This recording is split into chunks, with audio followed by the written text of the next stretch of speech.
Harper Audio presents The Glass Universe, The Hidden History of the Women Who Took the Measure of the Stars by Dava Sobel, read by Laurence Bouvard.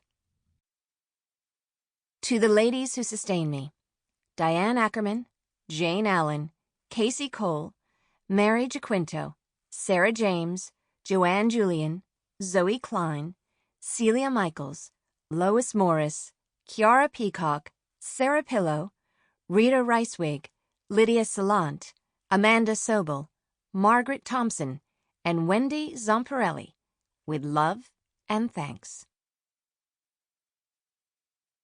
Preface.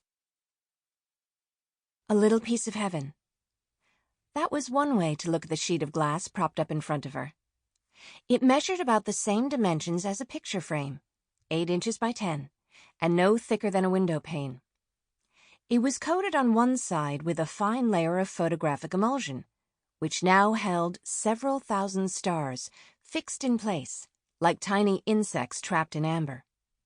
One of the men had stood outside all night, guiding the telescope to capture this image, along with another dozen in the pile of glass plates that awaited her when she reached the observatory at 9 a.m. Warm and dry indoors in her long woolen dress, she threaded her way among the stars. She ascertained their positions on the dome of the sky, gauged their relative brightness, studied their light for changes over time, extracted clues to their chemical content, and occasionally made a discovery that got touted in the press. Seated all around her, another 20 women did the same.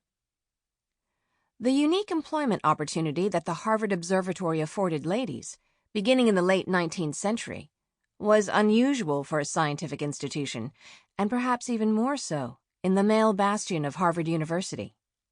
However, the director's far-sighted hiring practices, coupled with his commitment to systematically photographing the night sky over a period of decades, created a field for women's work in a glass universe. The funding for these projects came primarily from 2 heiresses with abiding interests in astronomy, Anna Palmer Draper and Catherine Wolfe Bruce. The large female staff, sometimes derisively referred to as a harem, consisted of women young and old. They were good at math, or devoted stargazers, or both. Some were alumnae of the newly founded women's colleges, though others brought only a high school education and their own native ability. Even before they won the right to vote, several of them made contributions of such significance that their names gained honored places in the history of astronomy. Williamina Fleming, Antonia Maury, Henrietta Swan Leavitt, Annie Jump Cannon, and Cecilia Payne. This book is their story. Part 1. The Colors of Starlight. I swept around for comets about an hour, and then I amused myself with noticing the varieties of color. I wonder that I have so long been insensible to this charm in the skies. The tints of the different stars are so delicate in their variety. What a pity that some of our manufacturers shouldn't be able to steal the secret of dye-stuffs from the stars. Maria Mitchell, 1818 to 1889, Professor of Astronomy, Vassar College. The white mares of the moon rush along the sky, beating their golden hooves upon the glass heavens.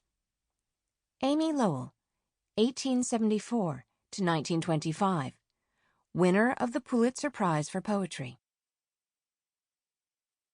Chapter 1. Mrs. Draper's Intent. The Draper Mansion, uptown on Madison Avenue at 40th Street, exuded the new glow of electric light on the festive night of November 15, 1882. The National Academy of Sciences was meeting that week in New York City, and Dr. and Mrs. Henry Draper had invited some 40 of its members to dinner. While the usual gaslight illuminated the home's exterior, novel Edison incandescent lamps burned within, some afloat in bowls of water, for the amusement of the guests at table. Thomas Edison himself sat among them.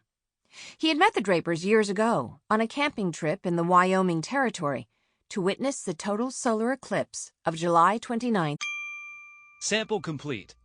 Ready to continue?